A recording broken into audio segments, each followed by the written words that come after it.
AP హైకోర్టులో జడ్జిగా ఉన్నప్పుడు జస్టిస్ రాకేష్ కుమార్ ఇచ్చిన వివాదాస్పద తీర్పును రద్దు చేసింది సుప్రీంకోర్టు.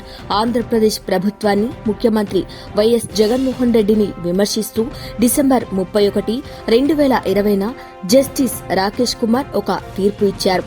తన వ్యక్తిగత వ్యాఖ్యలను తీర్పులో చేర్చిన జస్టిస్ రాకేష్ దాన్నే తీర్పుగా పేర్కొనటంపై అప్పట్లో తీవ్ర దుమారం రేపింది.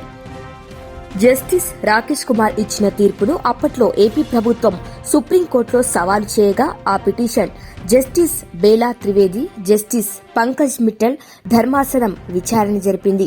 ఏపీ ప్రభుత్వం తరపున సీనియర్ న్యాయవాదులు అభిషేక్ సింఘ్వి, నిరంజన్ రెడ్డి వాదనలు వినిపించాయి. ఈ కేసులో సుదీర్ఘ వాదనల అనంతరం సుప్రీంకోర్టు తుది తీర్పు ఇవాళ ప్రకటించింది. ప్రభుత్వ స్థలానికి సంబంధించిన వేలం వ్యవహారానికి సంబంధించి 2020లో ఓ పిటిషన్ ఏపీ హైకోర్టు ముందు దాఖలైంది. ఈ కేసులో ఆంధ్రప్రదేశ్ ప్రభుత్వాన్ని, అలాగే వ్యక్తిగతంగా ముఖ్యమంత్రి వైఎస్ జగన్మోహన్ రెడ్డిని లక్ష్యంగా చేసుకున్న జస్టిస్ రాకేష్ కుమార్ తీవ్ర వ్యాఖ్యలు చేస్తూ డిసెంబర్ 31, 2020న ఓ తీర్పు ఇచ్చారు.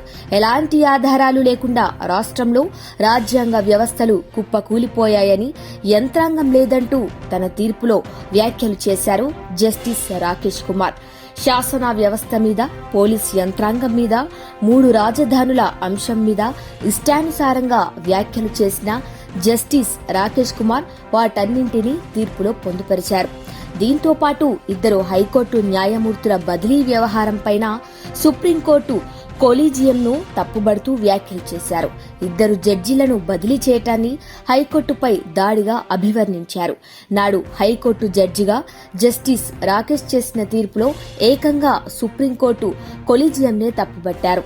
కేసుల విచారణ జాప్యంపై, అలాగే అమరావతి భూముల కేసులో జస్టిస్ రాకేష్ కుమార్ ఇచ్చిన తీర్పు అంశాలను సుప్రీంకోర్టు తప్పుబట్టింది. ఇతర రాజ్యాంగ వ్యవస్థల విధుల్లో ప్రభుత్వం జోక్యం చేసుకుందంటూ హైకోర్టు ఆరోపించడం సరికాదని సూచించింది సుప్రీంకోర్టు. జస్టిస్ రాకేష్ తీరును తీవ్రంగా తప్పుబట్టిన సుప్రీంకోర్టు ఒక హైకోర్టు జడ్జిగా తనకున్న విచక్షణాధికారాన్ని ఇష్టానుసారంగా వినియోగించలేరని, వ్యవస్థలను ఇబ్బంది పెట్టకూడదని తెలిపింది. ఒక హైకోర్టు జడ్జిగా సుప్రీంకోర్టు కొలీజియంను తప్పుబట్టే ముందు తాను కూడా రాజ్యాంగబద్దమైన పోస్టులో ఉన్న విషయాన్ని రాకేష్ కుమార్ గుర్తించకపోవటం శోచనీయమని పేర్కొంది. వివాదాల్లో ఇరుక్కోవటం జస్టిస్ రాకేష్ కుమార్ కు ఇది కొత్తేమీ కాదు. నేషనల్ కంపెనీ లా అప్పీలేట్ ట్రిబ్యునల్లో సభ్యుడిగా ఉన్న రాకేష్ కుమార్ తీరును ఇటీవల సుప్రీంకోర్టు తీవ్రంగా తప్పుబట్టడంతో ఆయన ఆ పోస్టుకు రాజీనామా చేసి బాధ్యతల నుంచి తప్పుకున్నారు. ఫినోలెక్స్ కేబుల్స్ కేసులో సుప్రీంకోర్టు ఇచ్చిన ఆదేశాలను పక్కన పెట్టేందుకు ప్రయత్నించటంతో ఆయన వైఖరిని తీవ్రంగా తప్పుబట్టింది సర్వోన్నత న్యాయస్థానం. జస్టిస్ రాకేష్ కుమార్ కోర్టు ధిక్కరణపై ఇటీవల సుప్రీంకోర్టు ఆగ్రహం వ్యక్తం చేసింది.